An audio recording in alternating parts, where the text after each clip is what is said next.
Why did the names Kobe Bryant, Michael Jordan, and Shaquille O'Neal suddenly echo through a federal courtroom during a sex trafficking trial that has nothing to do with basketball? This week, Sean Diddy Combs' case morphed from shocking to downright surreal as witnesses revealed that the disgraced mogul nicknamed himself Jordan, dubbed his ex Kobe, and labeled a hired escort Shaq during drug-fueled hotel nights. And that was only the first celebrity curveball. In just 5 weeks of testimony, jurors have heard about an Obama-shaped ecstasy pill, a Vegas freak-off hosted by a mystery rap icon, and a stomach punch witnessed by Usher at a star-studded dinner. Each revelation drags new A-listers into a scandal that's already threatening to end Diddy's empire, while exposing the twisted power games that played out behind closed hotel doors. Stay locked in because the next 8 minutes will unpack every jaw-dropping cameo, every coded nickname, and the brutal counterpunches still to come. Jane told the jury that Diddy never called their secret sessions threesomes. He called them the Trifecta. He was Jordan, towering over the game. She was Kobe, expected to score on command. The hired escort? Shaq, brought in for raw power. By turning each night into a fantasy draft, Diddy shrank real people into collectible trophies, then filmed the matchups for later leverage. Jane said the name game felt playful at first, until it became a scoreboard for control. More pills, longer hours, harsher rules. And when she tried to sit out, Jordan simply swapped in another Kobe. But nicknames were only the surface.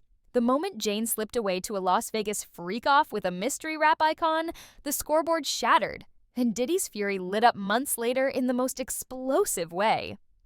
Early 24, Jane vanished from Diddy's orbit for one glitter-soaked weekend in Las Vegas, invited by what she calls an icon in the music industry. Private jet, penthouse suite, a birthday blowout so exclusive phones were bagged at the door. Inside, she recognized an old face. Antoine, the escort who'd starred in Diddy's hotel nights. Under neon lights, he was back in action, sleeping with another woman while 7 people watched like it was pay-per-view.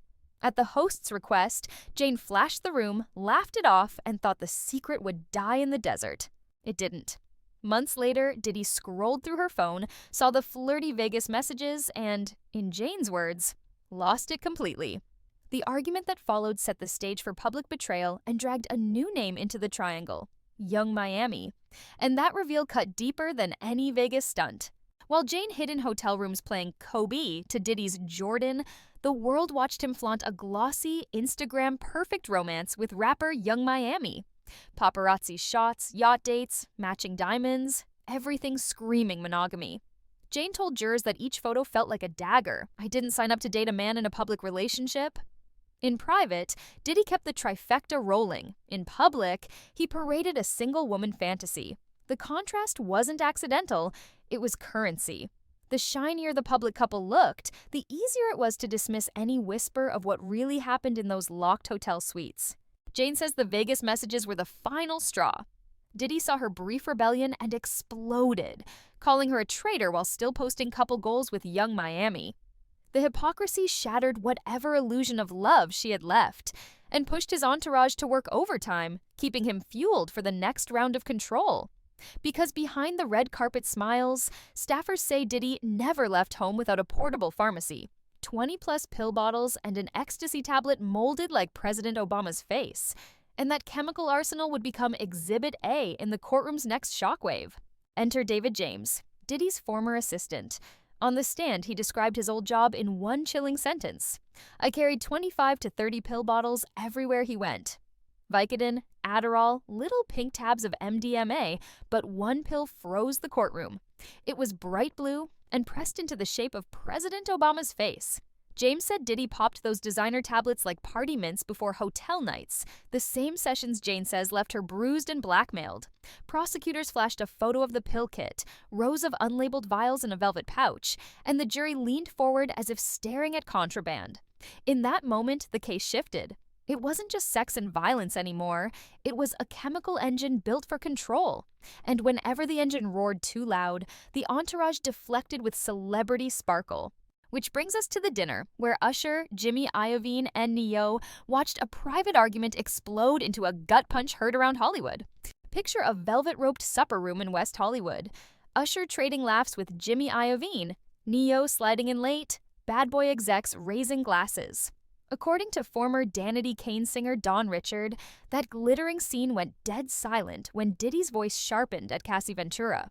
In the middle of whispered bickering, Richard says Diddy suddenly drove his fist into Cassie's stomach. She doubled over, gasping. He pointed toward the door, security hustled her out, and the music started again as if nothing had happened.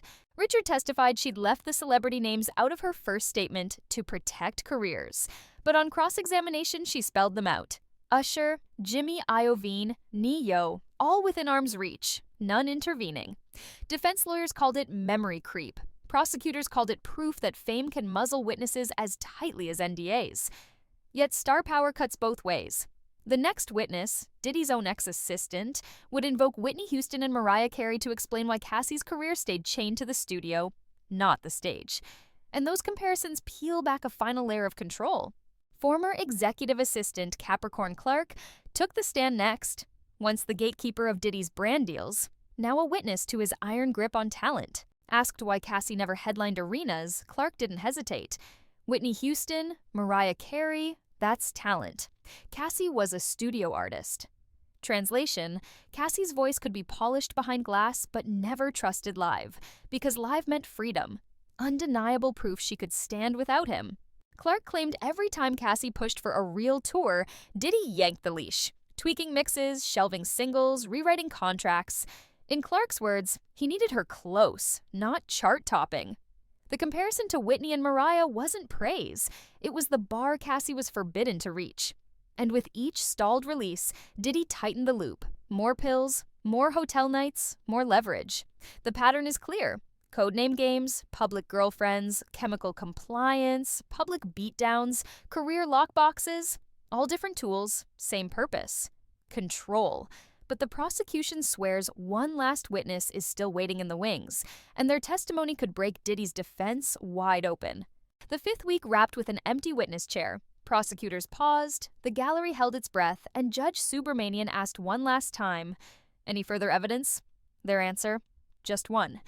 That final witness remains sealed under protective order, rumored to be a longtime bad boy insider who handled hard drive backups and private jet manifests. Defense attorneys looked rattled. Diddy stopped scribbling notes and stared straight ahead. Speculation exploded online. Was it the videographer who archived every hotel night? A pilot who logged unannounced flights to the Bahamas? Or the personal attorney who negotiated NDAs now under federal subpoena? No one outside chambers knows, but prosecutors insist this witness will stitch together the pill trail, the Vegas phone logs, and the assault footage into a single, unbreakable timeline. Meanwhile, Diddy's defense team filed its third motion for mistrial, citing media frenzy and prejudicial celebrity name-dropping. Judge Subramanian hasn't ruled yet, but he warned the courtroom, "This trial will not become a press spectacle. We finish the evidence first." Translation, buckle up. The last testimony could land before cameras are even allowed back in. If that witness confirms the rumored vault of hotel suite videos, Diddy's empire may crack beyond repair. But if the defense blocks it, the jury could be left choosing between graphic stories and unanswered files. Either way, the verdict clock just started ticking. And the stakes, life in prison or a legacy salvaged, have never been higher. 7 weeks ago, this trial was billed as a simple racketeering case. Today it looks more like a collapsing celebrity constellation. Codenamed athletes, mystery rappers, designer drugs stamped with a president's face, and a final witness who may hold the master key. If that sealed testimony lands the way prosecutors promise, jurors won't just decide Sean Combs' fate. They'll decide how much power one superstar can wield before the whole machine snaps back. But here's the chilling takeaway. Every bombshell you've heard so far came from insiders who once protected Diddy's image. If the gatekeepers are talking now, imagine what's still locked behind those encrypted hard drives. So, what happens next? Will the hidden witness confirm a video vault, or will the defense bury the last breadcrumb and skate on reasonable doubt? We'll be in court for every second, pulling the transcripts, decoding the jargon, and dropping you the raw truth, plus whatever names get dragged in next. Like this video, if you think the mystery witness will blow the case wide open, smash subscribe and ring the bell so you don't miss the verdict, or the chaos that hits Hollywood on the way there. Your view keeps the receipts coming.